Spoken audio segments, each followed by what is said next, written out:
성경 말씀 보겠습니다. 성경 말씀 오늘 요한복음 21장 7절입니다. 한 절만 같이 말씀을 읽겠습니다. 예수께서 사랑하시는 그 제자가 베드로에게 이르되 주님이시라 하니 시몬 베드로가 걷고 있다가 주님이라 말을 듣고 겉옷을 두른 후에 바다로 뛰어내리더라. 아멘. 할렐루야. 우리 앞뒤자로 인사 나눕시다. 예수님으로 충만합시다. 예수님으로 충만합시다.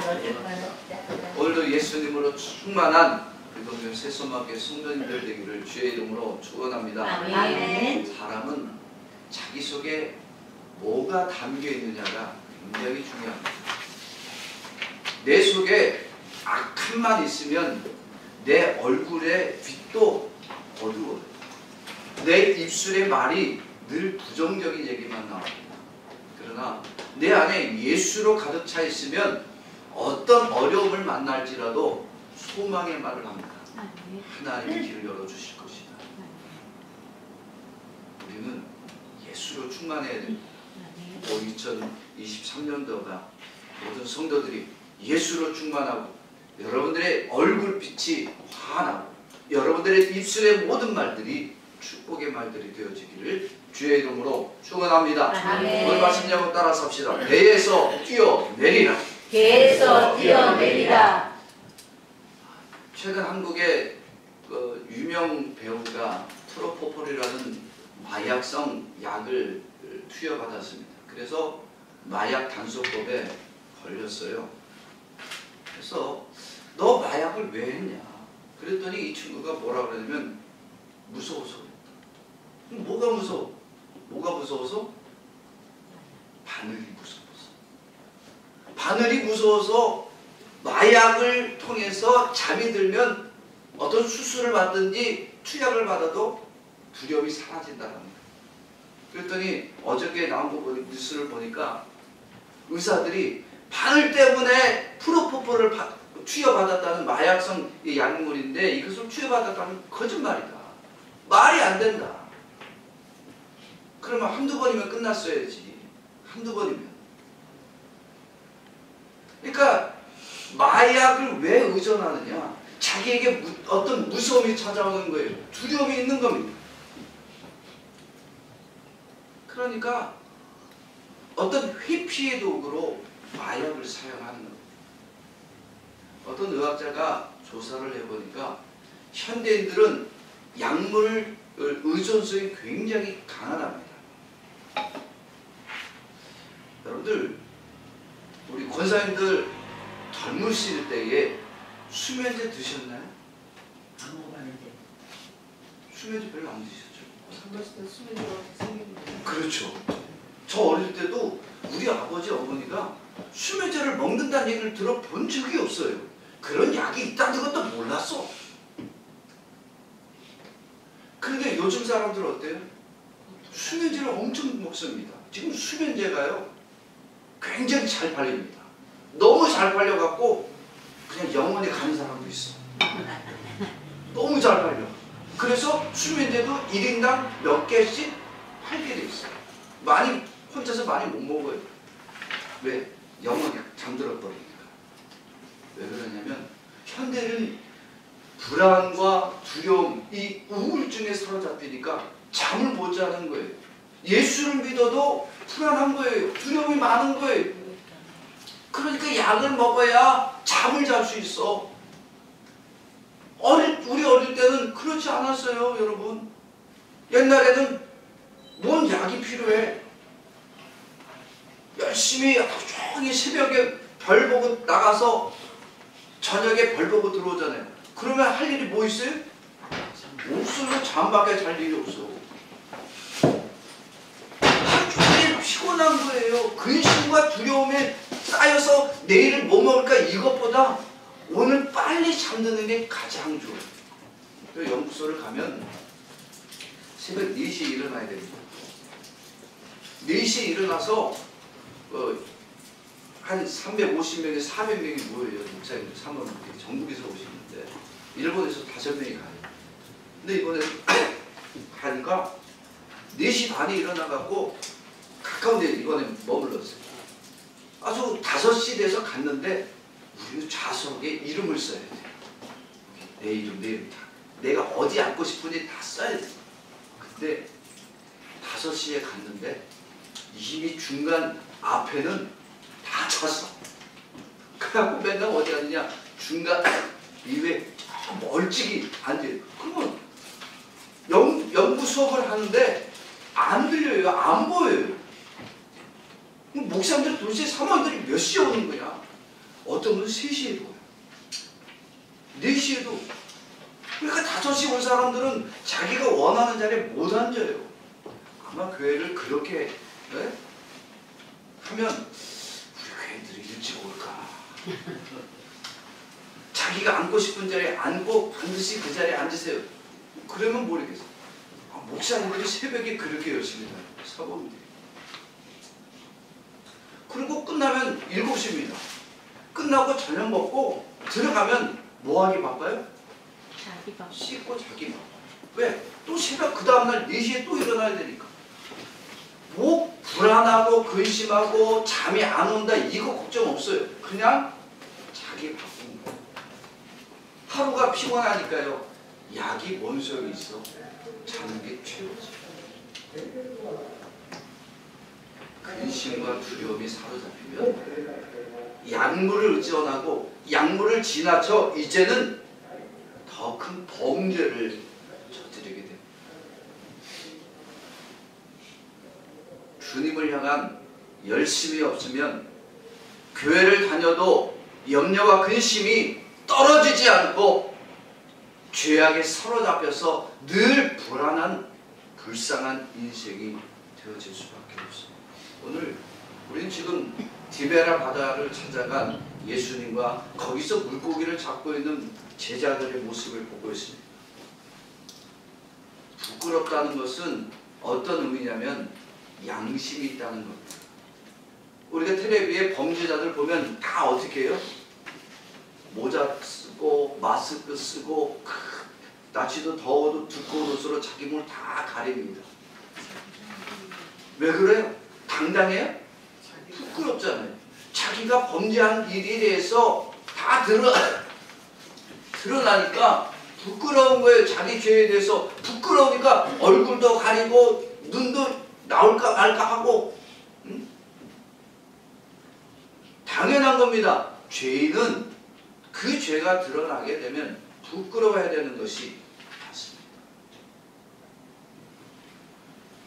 그런데 교회를 가는 사람은 교회를 나오라고 했더니 야, 너 맨날 술이나 처먹고 말이야. 빠진 거나 다니고 말이야. 성질은 더럽고 지랄맞은데 야, 너 같은 인간도 교회를 다니냐?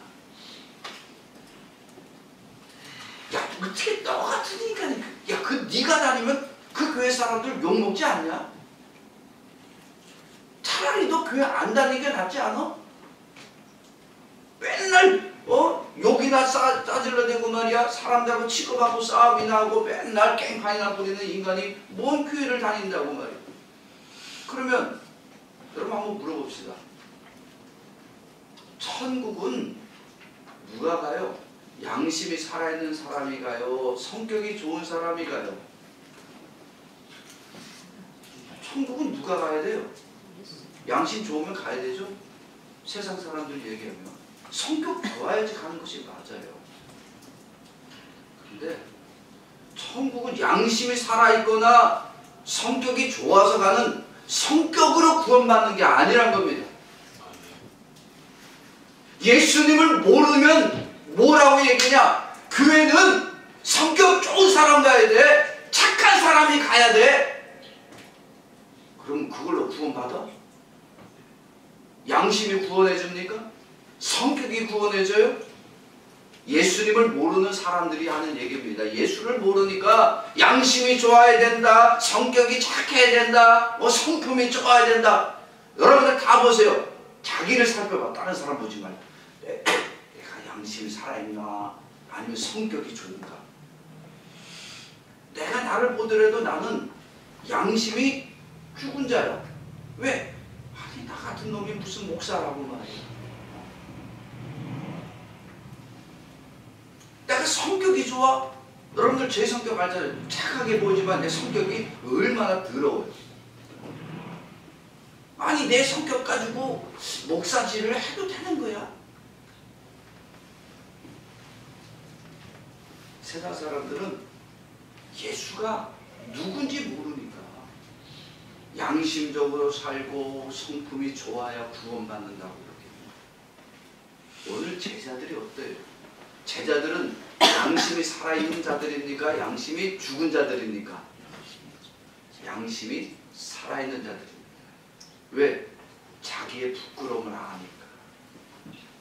이들이 예수가 십자가에서 죽고 부활하셨습니다. 근데 십자가에 죽을 때는 아무리 선생님이 죽었다 마음이 안타까웠어요. 그런데 부활의 예수를 만나고 나니까 뭐가 생각났어요? 베드로는 자기가 예수님을 3번 부인한 게 생각났어요. 나머지 제자들은 예수님이 잡힐 때 다 뭐 했어요? 도망쳤어요. 예수님 혼자 내팽개치고 다 도망갔어요. 제자들이 부활의 예수님을 만나고 나니까 자기가 제자로서 자격이 있더라 없더라? 없더라는 거예요. 자기가 얼마나 예수님 앞에 부끄러웠는지 모릅니다. 자기의 양심이 제자들의 마음을 부끄럽게 만들었어요. 그래서 한다는 소리가 뭐냐? 야, 난 이제 물고기나 잡으며 살아야 되겠다. 예수님의 부활하신 예수님의 제자로서 나는 자격이 없다.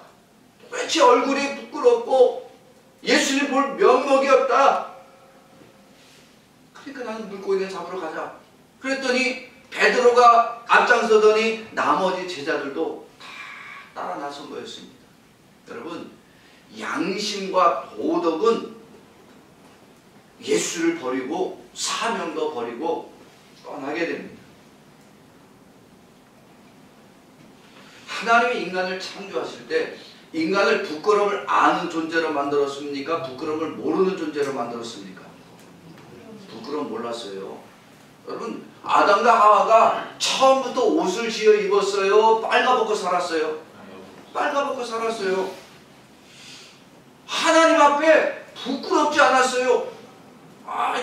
뭐 우리 딸이 여기 있습니다만, 나도 우리 딸이지만 속옷바람으로 이렇게 옷을 갈아입기가 참 부끄러워. 때로는 우리 애들도 마찬가지예요. 그런데 창조 때는 하나님이 계신 곳임에도 아담과 하와가 부끄러워하지 않았습니다. 왜? 옷이 문제가 아니었어요. 하나님의 영이 아담과 하와 인간 안에 가득하니까 하나님의 영이 충만한 인간은 하나님 앞에 자기가 벗은 것이 부끄럽지 않았습니다. 오히려 하나님을 내가 만난다는 이 사실만으로도 기뻤어요. 하나님과 함께 영생을 누리는 존재로 기쁘게 살아갈 수 있었습니다. 그런데 인간이 죄를 지으면서 가장 먼저 한 행동이 뭐냐면 자기가 뭐 했더라? 벗었다는 부끄러움을 깨닫게 됩니다. 내가 벗었네? 어이구 참비스러워. 남편과 아내잖아요. 아담과 하와가. 근데 서로가 부끄러운 거예요.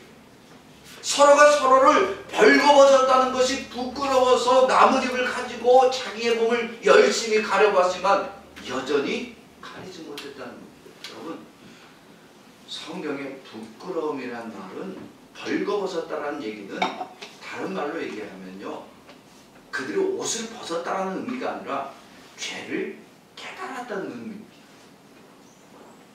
그들이 죄를 깨닫고 나니까 벌거벗었음을 알게 되는 거예요. 그러면 제일 먼저 한 일이 죄를 짓고 벌거벗음을 깨닫고 난 일이 그 다음에 뭐냐? 하나님 앞에 숨는 거예요. 뭐가 부끄러워서?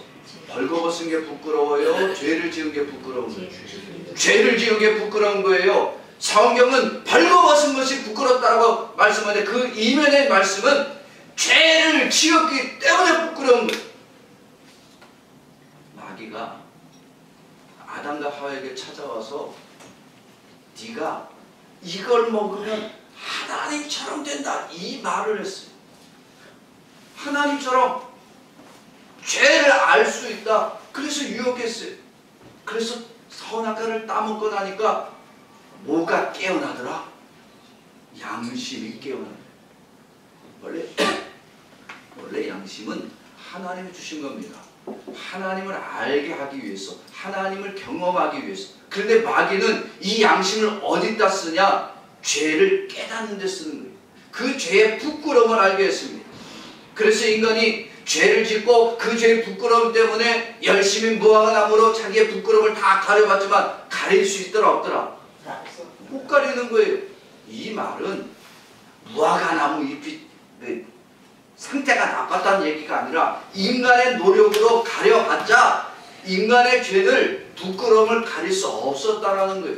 그래서 창세기 말씀 보면 하나님이 양을 잡아서 가죽옷을 지어 입혔다라는 거예요.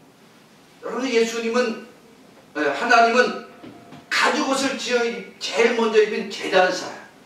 인류 최초로 하나님이 인간에게 옷을 지어 입혔습니다. 그랬더니 하나님이 옷을 지어 입히신 분이라고. 옷을 지어 입혔다는 것은 죄의 부끄러움을 가려줬다는 얘기예요. 이 말은 다시 말하면 장차 누가 하실 일이나 예수 그리스도 메시아가 오셔서 인간의 죄의 부끄러움을 다 가려주실 것이라고 하는 예표를 하고 있는 거예요. 타락한 인간은요, 죄의 부끄러움을 가지고 살아갈 수밖에 없습니다. 인간은 이 죄를 짓고 뻔뻔하게 살면 욕을 먹는 거예요. 인간은 죄의 부끄러움을 알아야 합니다. 죄를 짓고 나서 인간은 더 이상 하나님과 함께 사는 에덴 동산에 머물지 못하고 에덴 동산을 떠납니다. 그리고 세상을 살면서 더 이상 부끄럽지 않는 인생 살아보겠다라고 열심히 의를 행해보고 선도 이루어보고 열심히 법대로 살아보려고 합니다.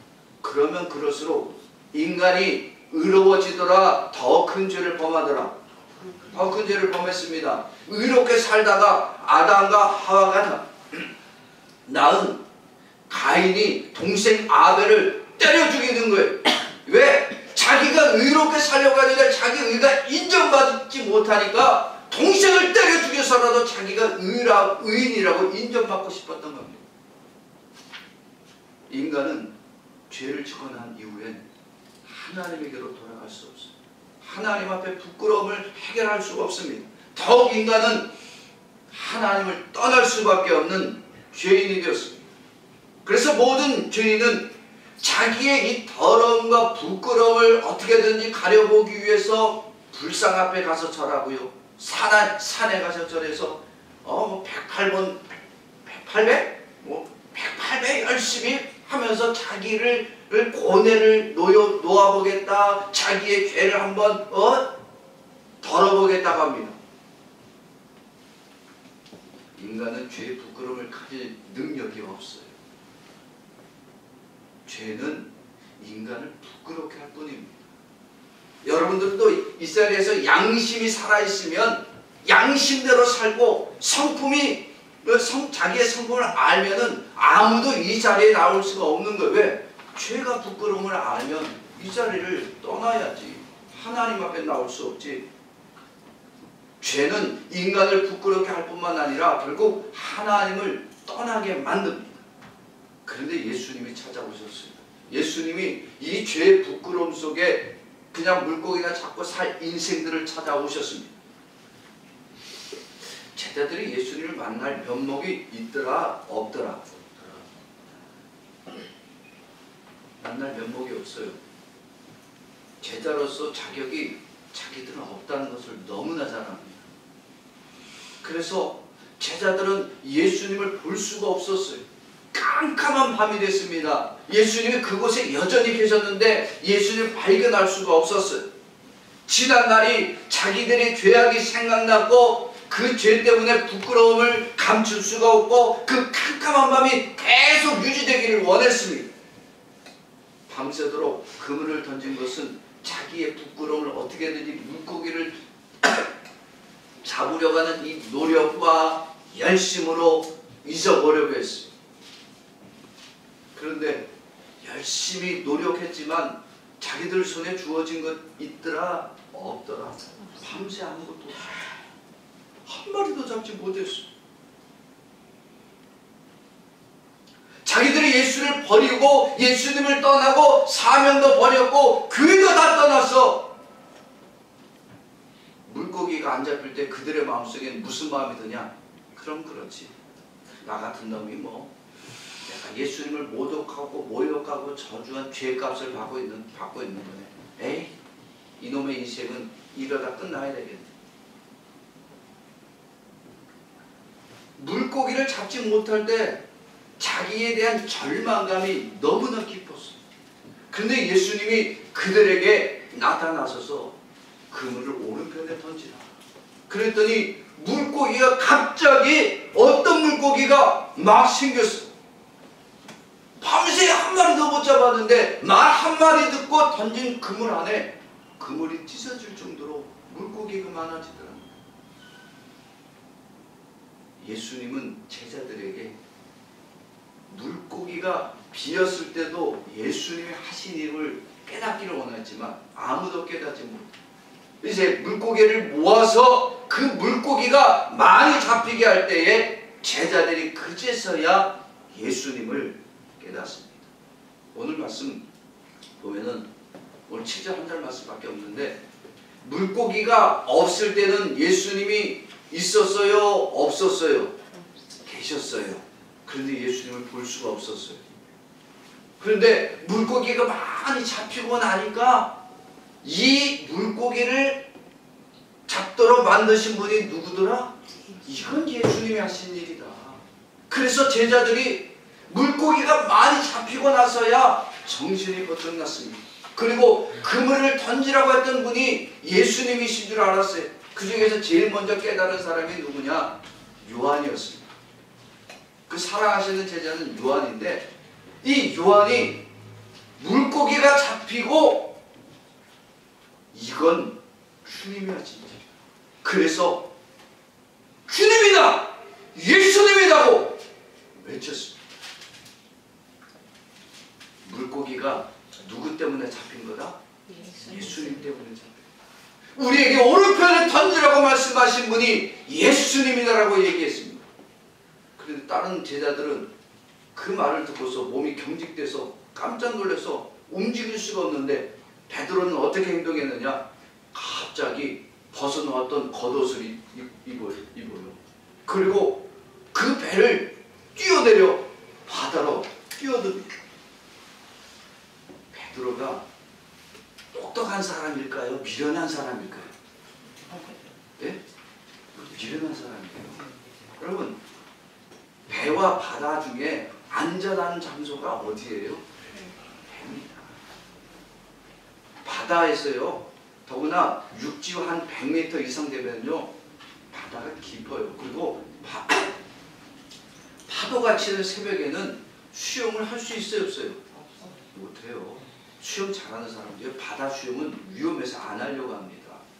더구나 베드로가 옷을 입고 들어갔잖아요. 수영 선수들이 옷 입고 수영해요? 옷 벗고 수영해요? 빤스만 입고 하는 이유가 있어요.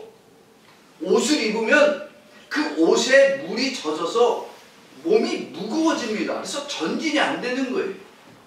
근데 옷을 입고 뛰어들었다네? 이건 무식하고 미련한 짓거리예요. 아니, 예수님을 만나려면 그냥 배 위에 안전하게 있으면 되지 뭐하러 바다로 뛰어드냐고. 거기다 옷까지 입고. 아니, 안전한 장소 배, 위험한 장소 바다, 이건 누구라도 아는 상식인데 왜 베드로가 이렇게 무식하고 미련한 짓을 하냐. 예수님은 이렇게 부끄러움 많고 양심 따라 살던 제자들을 찾아오셨습니다. 그리고 예수님이 이들에게 부활의 예수님을 다시 한번 경험케 해주셨습니다.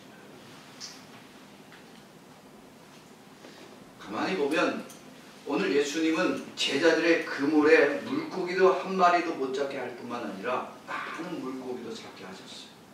그리고 약 100m 정도입니다. 100m.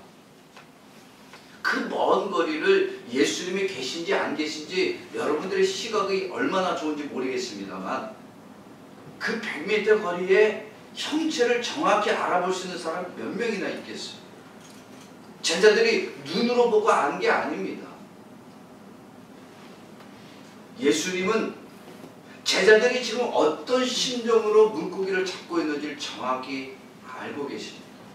그들이 부끄러움 때문에 자기들이 예수님을 버린 일, 예수님을 저주한 일, 그래서 그들의 양심 때문에 그 부끄러운 죄가 생각나서 제자의 사명도 버렸고 교회도 떠난 것을 예수님은 알고 계십니다.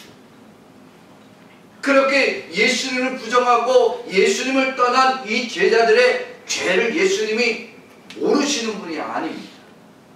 예수님은 제자들의 심정도 아시고 제자들의 형편도 정확히 알고 계시는 전능하신 분이십니다.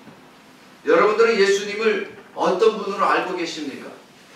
여러분들에게 예수님이 누구냐고 설명해 보라고 하면 여러분들은 뭐라고 얘기하실 거예요? 따라서 합시다. 예수님은 전능하신 분이다. 전능하신 분이다. 물고기를 모으기도 하고 흩으실 수 있는 전능한 능력이 예수님에게 있습니다. 그래서 제자들에게 물고기가 한 마리도 잡지 못하도록 흩으셨을 뿐만 아니라 물고기를 많이 잡을 수 있도록 찢어지게 그물이 찢어지도록 잡게 하실 수도 있는 능력이 있습니다.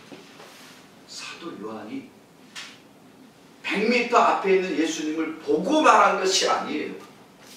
사도 요한이 어떻게 주님을 발견할 수 있었냐면 예수님은 아무도 깨닫지 못할 때에 그 사랑하는 제자 사도 요한의 입술을 통해서 부활의 예수를 전하게 했습니다. 이 모든 일들이 예수님이 하신 일이다. 저분이 주님이시구나. 그때서야 제자들이 예수님을 알아보게 됩니다. 이건 예수님의 신성만이 가능한 일이에요. 예수님의 이 전능성만이 물고기를 모으고 제자들의 눈을 열고 깨닫게 하도록 만들어주시는 능력입니다. 그런 예수님이 제자들에게 찾아와서 위엄과 권능과 분노로 나타나지 않았습니다. 예수님은 제자들을 평안함으로 안전케 하여 주셨습니다. 제자들이 죄를 진 건 예수님 잘 알잖아요. 그런데 예수님이 권능으로 나타났으면 어떻게 했겠어요? 나 같으면 내가 예수님 같은 분이었으면 능력 있으면 나를 버린 제자를 앞에 두고 그 풍랑을 일으켜서 배를 휙 뒤집어 버릴 거야. 왜? 나는 성질이 못돼 먹어갖고 이 나를 배신한 인간 저런 인간들은 그냥 배를 뒤집어서 혼쭐을 내야지. 그런데 예수님을 버렸잖아요. 예수님을 모욕했잖아요. 저주까지 한 인간들 아니야. 그런데 예수님은 책망하지 아니하고 오히려 그들을 사명을 회복하시기 위해서 찾아오셨습니다. 그리고 그들에게 정확하게 보여주시는 거예요.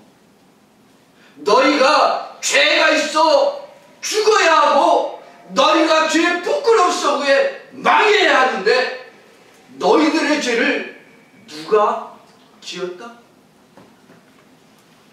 제자들의 모든 죄를 이미 예수님이 십자가에 다 죽고 사해 주었더라고 보여주십니다. 제자들이 자기들의 죄 때문에 부끄러워서 숨어야 되는데 예수님이 제자들을 대신해서 부끄러움을 다 보여주셨고 이제 더 이상 그 죄의 부끄러움에 사로잡히지 않도록 만들어주기를 원하셨습니다. 그래서 제자들이 버린 그 사명을 다시 회복시키시기를 원하신 분이 예수님이십니다. 예수님이 죄가 있어서 죽으신 것이 아니에요. 예수님은 아무런 죄가 없음에도 불구하고 제자들이 예수님을 모독하고 제자의 사명을 버리고 세상으로 돌아간 그 부끄러운 죄를 대신해서 예수님이 십자가에 죽으시는 고통을 당했습니다. 제자들이 그렇게 부끄러운 십자가의 고통을 당해야 하는데 예수님이 제자들을 대신해서 그렇게 고통당해 주신 분이십니다. 이게 바로 예수님의 회복의 사역입니다. 예수님의 회복의 사역은 바로 죄와 사망을 당해야 될 죄인들을 다시 용서하시고 생명 얻을 자로 회복시키시기를 원하십니다. 그래서 제자들이 이 죄의 부끄러움 속에 사로잡히고 절망하며 사는 인생이 아니라 예수님이 그 죄를 다 지시고 예수님이 죽으셨기 때문에 이제 사명을 회복할 자라고 말씀해 주기를 원하십니다. 인간은 자기의 의로 거룩함으로 정결함으로 아무것도 회복할 능력이 없는 거예요. 아담과 하와가 자기의 부끄러움을 무엇을 함으로 가려지냐고. 안 되는 거예요. 그런데 예수님이 이 땅에 오셔서 바로 사역을 해주시되 십자가에서 죽어주셨습니다. 모든 죄인들이 죄와 사망에 머물지 않도록 예수님이 대신하여 죽으셨고 예수님의 의를 전가해 주셨습니다. 더 이상 이제는 절망과 죽음의 바다에 머무는 자가 아니라 예수님과 함께 생명으로 뛰어들어갈 수 있는 용기와 담대함을 회복시켜 주셨습니다. 예수님이 이렇게 회복 사역을 해주지 않았으면요, 이 제자들은 그날 밤 밤새 수고하고 밤새 애쓰고 그러다가 물고기 한 마리도 잡지 못한 이 절망 가운데 살다가 영원히 절망에서 헤어나오지 못하고 단체 자살할 수도 있는 상황이었습니다. 그런데 예수님이 이렇게 절망에 빠져있는 제자들에게 예수님은 찾아오시고 예수님을 경험시키시고 예수님을 만나게 하니까 베드로처럼 이렇게 열정이 뛰어난 인간이 예수님이 계신 곳으로 향하여 뛰어들도록 만들어 주었습니다. 사람들이 보면요, 베드로는 무식한 자예요. 상식이 없는 자예요. 왜? 아니, 묻고 왜 바닷속으로 뛰어드냐고. 가만히 배에 타고 있으면 도착할 거 아니야. 일어난 짓 아니고 좀 바보 아니야 저거? 근데 베드로는 상식이 없지만 무언은 있는 사람이에요? 믿음은 있는 사람이에요. 왜? 그는 더 이상 배에 머물 이유가 없습니다. 베드로는 배가 아니라 예수님이 계신 곳이라면은 죽음의 바다 위라도 뛰어들 수 있어요. 이건 믿음으로 뛰어들지 않으면 뛰어들 수가 없습니다. 예수님이 계신 곳이 배가 빠르고 안전하지만 조금이라도 자기 마음을 표현하고 싶은 것, 이게 믿음이었습니다. 회복이란 뭐냐? 예수님께 뛰어내릴 수 있는 용기를 얻게 해줍니다. 죄의 부끄러움과 절망하며 살던 인생이 여전히 그곳에 머물러 있는 자들은 그 안에 예수님이 없습니다. 여전히 절망하는 거예요. 여전히 죄 가운데 머물러 있는 거예요. 그런데 예수님이 그 영혼을 회복시키니까 더 이상 죄의 자리에 머물 수가 없는 거예요.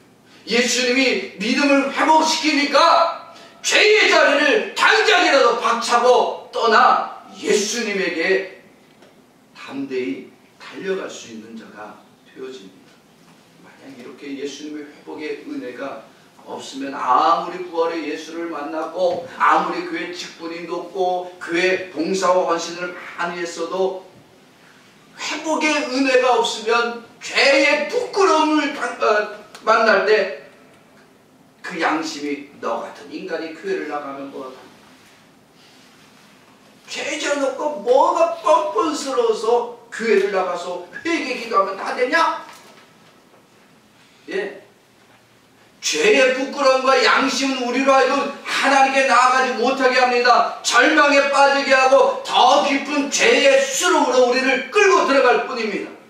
그런데 예수님이 우리를 회복하여 주심으로 말미암아 우리가 어디에 있어야 할지를 알게 하십니다.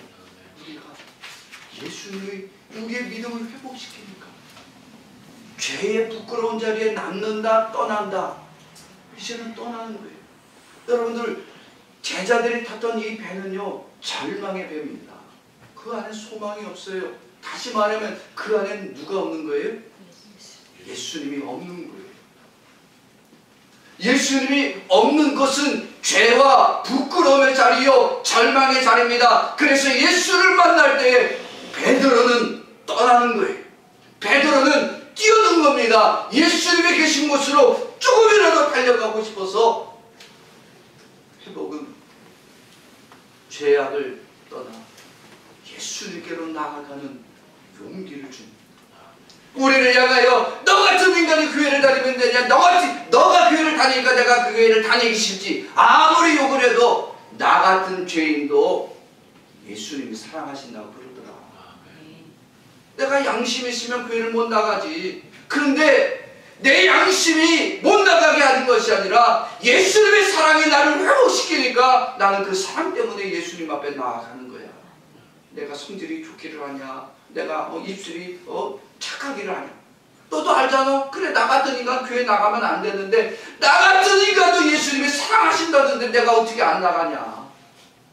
뭐가 회복이 된 거예요? 예수님이 사랑을 회복시켜주는 거예요. 하나님 아버지가 인간을 창조할 때 부끄러운 인생을 살도록 만들어주잖아요. 부끄러움을 아는 사람 만들지 않았어요. 빨가벗고 있어도 당당하게 살아가는 거예요. 왜? 하나님의 영이 그 안에 있으니까. 부끄러움을 몰라. 부끄러움이 없었어. 이 말은 죄가 없었다는 얘기입니다. 그런데 인간이 타락하고 죄를 짓고 나니까 자기의 벌거벗음이 부끄럽고 자기의 죄가 날마다 생각이 나고, 그래서 하나님을 만나는 것이 너무나 그 죄 때문에 부끄러워서 하나님이 찾아오면 숨고 도망가고 피하고 가리고 열심히 살았어. 무화과 잎으로 가리면 못하냐고. 인간의 노력으로는 우리의 죄를 단 한 자락이라도 가릴 수가 없는 거예요. 죄의 부끄러움은 인간은 어떠한 노력과 의로도 가릴 수가 없는 겁니다. 그렇게 인간이 타락하고 범죄의 이 죄의 부끄러움 속에 사로잡혀서 절망하여 망해야 되는 것을 하나님 아버지가 안타까이 여겨주셨습니다. 죄인을 그 절망에서 회복시켜 주기를 원하십니다. 더 이상 다시 죄의 부끄러움 가운데 살아가는 자가 아니라 하나님의 은혜 얻을 자, 사랑 받을 자로 회복시켜 주시기를 원하십니다. 그래서 보내주신 게 예수님이세요. 하나님 아버지가 이 예수님을 보낼 때 그 예수님 안에는 어떤 죄도 다 사해 주실 능력을 담아 보내주셨습니다. 그래서 이 예수님을 믿음으로 영접하기만 하면 어떤 악한 죄인도 죄악의 자리를 떠나게 만들고 죄와 사망의 자리에서 생명으로 회복될 자로 만들어주기를 원하시는 것이 하나님의 마음입니다. 하나님 아버지가 예수님을 우리에게 보내지 않았습니다. 우리는 제자들처럼 절망의 바다에서 내 죄에 대한 부끄러움을 가지고 살아야 되고 아무것도 인생에 소득이 없는 것 때문에 절망하며 살다가 결국 인생의 두려움 속에 죽음으로 들어갈 수밖에 없습니다. 하나님 아버지가 예수님 우리에게 보내주셨습니다. 제자들이 예수님을 만난 것처럼 예수님의 제자들을 만나서 더 이상 죄의 부끄러움에 살지 않도록 그들을 절망과 낙심하지 않는 자로 만들어주고 다시 사명을 회복할 자로 만들어 주셨습니다. 그래서 예수님을 만나고 예수님을 경험하니까 그들이 머물렀던 죄악의 부끄러운 자리를 떠나 예수님에게로 당당하게 뛰어들 수 있는 자로 회복시켜 주셨습니다. 이거는 제자들의 의의가 아니에요. 예수님의 의의예요. 제자들은 부끄러워서 자기의 죄 때문에 부끄러워서 사명 회복 못합니다. 그러나 예수님이 부활하신 예수님이 그들에게 예수님의 의의를 전가해 주셨기 때문에 그들은 더 이상 죄의 부끄러움에 사로잡히지 않고 예수님에게로 나아갈 수 있는 자가 되었습니다. 제자들은 양심이 부끄러움을 알게 했습니다. 그래서 제자로서 자격도 없고 예루살렘 교회에 머물러서도 안 되겠다 싶어서 다 버리고 떠난 겁니다. 그런데 그런 제자들을 예수님이 회복시키기를 원합니다. 더 이상 절망하고 부끄러움 가운데 살아가는 제자가 아니라 당당하게 예수님의 제자로, 당당하게 예수의 부활을 증거할 수 있는 전도자로 살게 하시기를 원하십니다. 그래서 제자들은 부활의 예수님을 만나고 믿음을 회복하고 나니까 그들의 인생의 초점이 바뀌었습니다. 목표가 바뀌었습니다. 물고기나 잡으러 가야 되겠다. 에이, 난 물고기나 잡으러 잡고 살자. 그랬던 인생들이 예수님을 만나고 나니까, 믿음을 회복하게 나니까 그들에게 있어 가장 중요한 것은 배도 아니다, 물고기도 아니다. 누구다? 예수님이라는 사실을 깨닫게 해줬습니다. 제자들은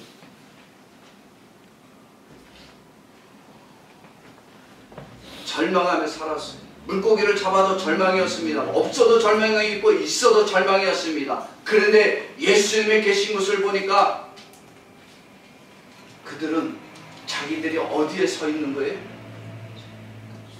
죽음의 바다라는 것을 깨닫게 돼요. 여기 절망이라는 것을 알게 됐어요. 지금까지 밤새 그들이 수고했던 것이 얼마나 헛된 일인지를 알게 됩니다.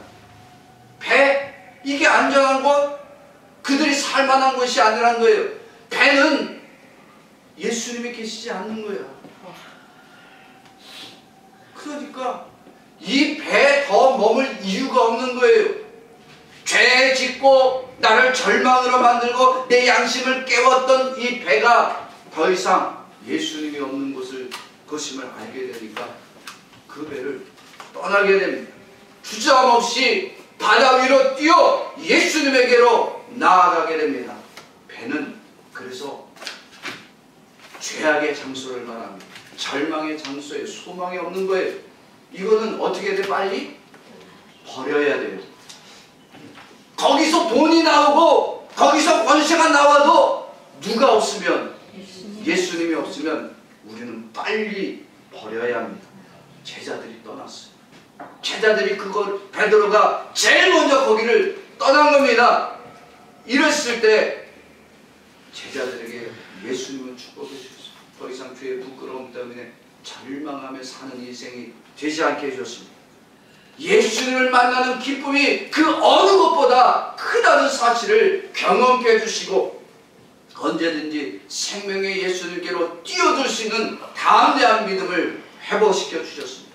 그래서 제자의 사명을, 그들이 버린 그 제자의 사명을 예수님은 회복하도록 역사해 주셨습니다. 많은 사람들이요, 교회를 나올 때 양심을 말합니다. 양심이 있으면 교회를 나가면 안 되지. 죄를 짓고 교회를 나가. 그래요. 양심 있으면 교회를 나오면 안 돼요. 근데 양심대로 살면 교회를 안 나와야 된다. 그러면 천국은 어떻게 갈 거야? 그래, 양심대로 살자고. 성품이 좋자고. 그럼 천국은 그걸로 간다고요? 사람들은 정확하게 얘기를 해요. 죄인은 교회 나가면 안 된다. 그러면 교회 나온 사람은 죄인이다, 의인이다. 그 의인이 나와야지. 그래서 기독교인들을 보고 안 믿는 사람들은, 요즘 한국 사람들은 기독교인들을 욕할 때 기독교인이라고 얘기 안 해요. 뭐라고 얘기해요? 기자가 아니라 개자로 얘기를 해요. 개독인. 왜? 나쁘다 이거야. 예수 믿는 것들이 더 나쁜 놈들이 많아. 사기치는 인간들 있지. 별로만 인간들이 다 모인 자리가 교회야. 그러니까 기독교인이라 안 부르고 개독인이라고 부르는 거예요. 그래, 우리가 개독인이 됐다. 그러면 우리는 천국 못 가겠네? 우리를 개독인이라고 부르는 인간들은 하나같이 나중에 보니까 다 어디가 있고? 지옥가 있고. 개독인이라는 욕을 먹던 우리는 하나같이 다 어디가 있고? 다 천국에 가 있어. 왜? 우리는 예수를 믿는 자들이니까. 헌금 많이 하고 봉사 많이 해서 우리가 우리의 죄를 가릴 수 있고 우리의 죄를 변상할 수 있어요? 여러분, 그거 절대 안 돼요. 아담과 하와가 무화과나무 잎으로 만드는 것이 죄를 가릴 수 있었다 없었다? 없는 거예요. 우리가 헌금을 많이 하고 봉사 많이 해서 그것으로 내 죄를 조금이라도 좀 갚아보자. 무슨 죄를 헌금으로 갚아? 우리는 죄를 갚아요.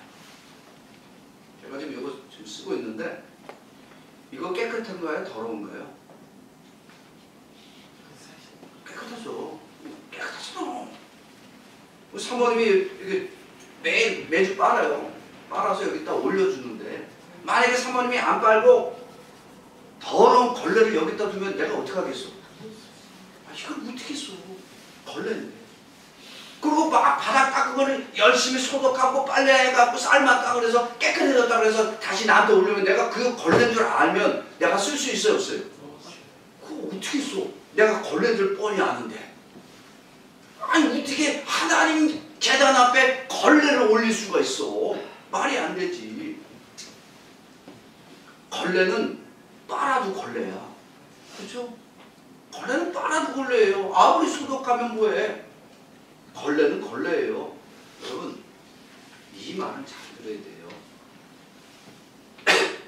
행주란 얘기는 뭐냐면 행주는 거룩과 정결하게 산 자들을 얘기를 합니다. 걸레라고 하는 얘기는 이걸 더럽다는 얘기하는 게 아니라 죄인을 걸레라고 표현한 거예요. 여러분 어느 목사님이 열심히 기도했대요. 새벽마다 기도하는데 하나님 어느 날 그러더래요. 너 회개하라.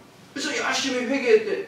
회개를 막 하고 있는데 회개를 한 10분 하고 나니까 자기 회개가 떨어졌어. 그래서 회개를 하다가 이제 회개할 게 없으니까 또 그냥 우물쭈물하고 있는데 야 회개 더 해. 자기의 죄가 생각난 거 다 했는데 10분 지나니까 더 이상 할 게 없는데 하라니까 또 해야지. 그래서 하다 보니까 부모님의 죄를 또 회개했어. 근데 하다 보니까 그것도 하나님 오케이 사인이 안 떨어지니까 하다 보니까 3대 4대 자기네 조상의 죄까지 막 회개를 했어요. 그랬더니 나중에 하나님이 그러더래. 에이씨 더러워서 못 쓰겠네. 왜? 뭐가 더러운 거예요? 죄가 더러운 거예요. 너의 죄가 3대 4대 너의 조상의 죄를 다 들어보니까 하나님이 더러워서 너 같은 인간을 목사로 못 써먹겠네 그러더래. 그래서 충격을 받은 거예요. 내가 얼마나 더러운 존재인지 아는 거예요. 그래서 더러워서 못 쓰겠네. 나 같은 걸레를 하나님이 쓸 수가 없지. 그런데 하나님이 그 목사님을 하나님의 복음을 전할 대로 위대하게 지금 사용하고 계십니다. 여러분 우리의 정체성은 행주인가요? 걸레인가요? 걸레. 정확히 우리는 알아야 되는 게 우리는 걸레예요. 왜? 내가 의인이 아니라 죄인이니까. 죄인은 자신을 걸레라고 표현하는 거예요. 그래서 하나님 앞에 인간은 내가 죄인입니다. 내가 걸레 같습니다. 나는 하나님이 쓸 수 없는 더러운 자입니다. 그러면 예수님은 죄인을 찾아오십니다. 예수님은 죄인을 씻으십니다. 내가 너를 위해서 너의 더럽고 추악하고 이 걸레 같은 너의 죄악을 위해서 내가 십자가에서 죽었노라. 내가 걸레. 내가 걸레라고 고백할 때 예수님 나의 걸레 같은 죄인을 위해서 십자가에 대신 죽으시고 예수님의 십자가의 보혈로 다 용서함 받도록 만들어 주셨습니다. 우리는 행주인가요? 걸레인가요? 우리는 여전히 걸레입니다. 그런데 나 같은 걸레인 자를 예수님의 보혈로 씻어서 이제 행주의 자격을 주었습니다. 절망과 사망의 장소를 살아가는 자가 아니라 이제는 예수님이 계신 곳으로 달려갈 수 있는 믿음의 사람으로 만들어 주었습니다. 예수님은 죄인을 기다려주고 계십니다. 인간은 죄를 멀리하고 버리고 자식일지라도 죄인임을 외면합니다. 그러나 예수님은 죄인을 기다려주시는 분이시고 그 죄인에게 다시 사명을 감당할 자로 회복시켜 주실 분이 예수님이십니다. 성도는 죄가 없는 자가 아니라 죄가 아주 많은 자들이에요. 그래서 우리는 다 걸레인 거예요. 성도의 정체성은 행주가 아니라 걸레입니다. 그러니까 여러분들 기도할 때에 주여 나를 의롭게 만들어주세요. 아니 우리는 주님 앞에 나는 걸레 같은 죄인, 더러워서 쓸 수 없는 죄인입니다. 그런데 예수님이 그렇게 고백하는 성도들에게 예수님이 찾아오시고 우리의 죄의 부끄러움과 한숨 쉬며 사는 자로 살 자로 만들어주지 아니하시고 담대하게 예수님의 피로 용서함 받은 자, 죄를 떠나 이제 예수님에게 나아갈 자로 우리를 바꿔 주셨습니다. 예배는 바로 이렇게 예수님을 만나고 죄를 떠나 예수님에게로 돌아오게 하는 시간이 예배입니다. 더 이상 죄의 부끄러움 가운데 사는 자들이 아니라 우리의 모든 일을 용서해 주시는 예수님을 만나는 시간입니다. 그래서 더럽고 추악한 걸레 같은 죄인들을 은혜 얻을 자로 회복시켜 주시는 시간이 바로 예배입니다. 이 죄인이 예수님께로 뛰어들고 달려갈 수 있도록 만들어주는 시간이 바로 예배입니다. 예배에 예수님을 경험하지 못하는 자들은 예배를 드릴 때요, 자기의 의로움과 거룩함과 봉사와 헌신, 즉 자신을 행주로 말합니다. 죄와 가까이 하고 죄의 부끄러움 가운데 살면서도 자기를 거룩한 척 깨끗한 척 하며 살다가 그 절망의 바다에서 망할 수밖에 없습니다.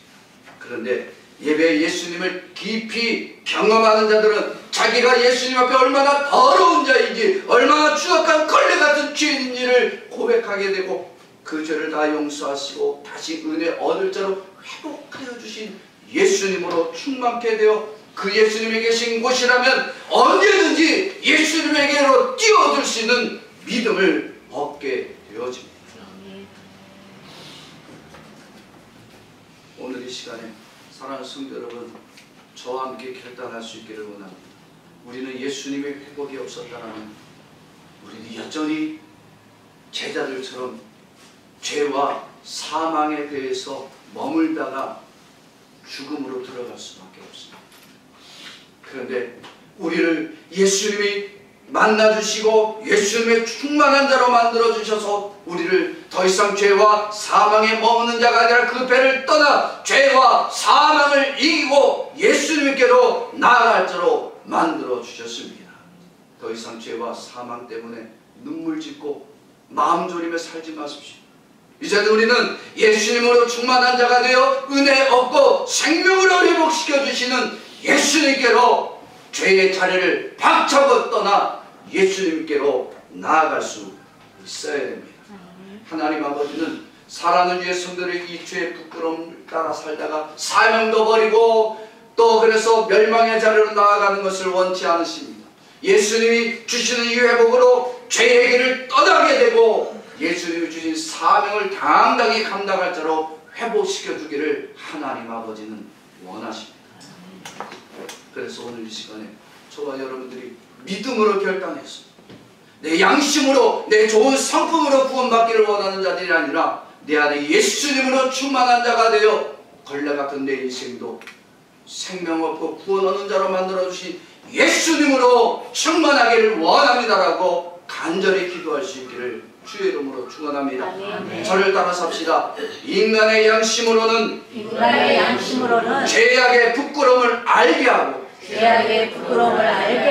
예수님의 회복으로 죄를 떠나는 담대함을 얻게 한다. 아멘. 우리 이 시간 우리 잠시 기도하겠습니다.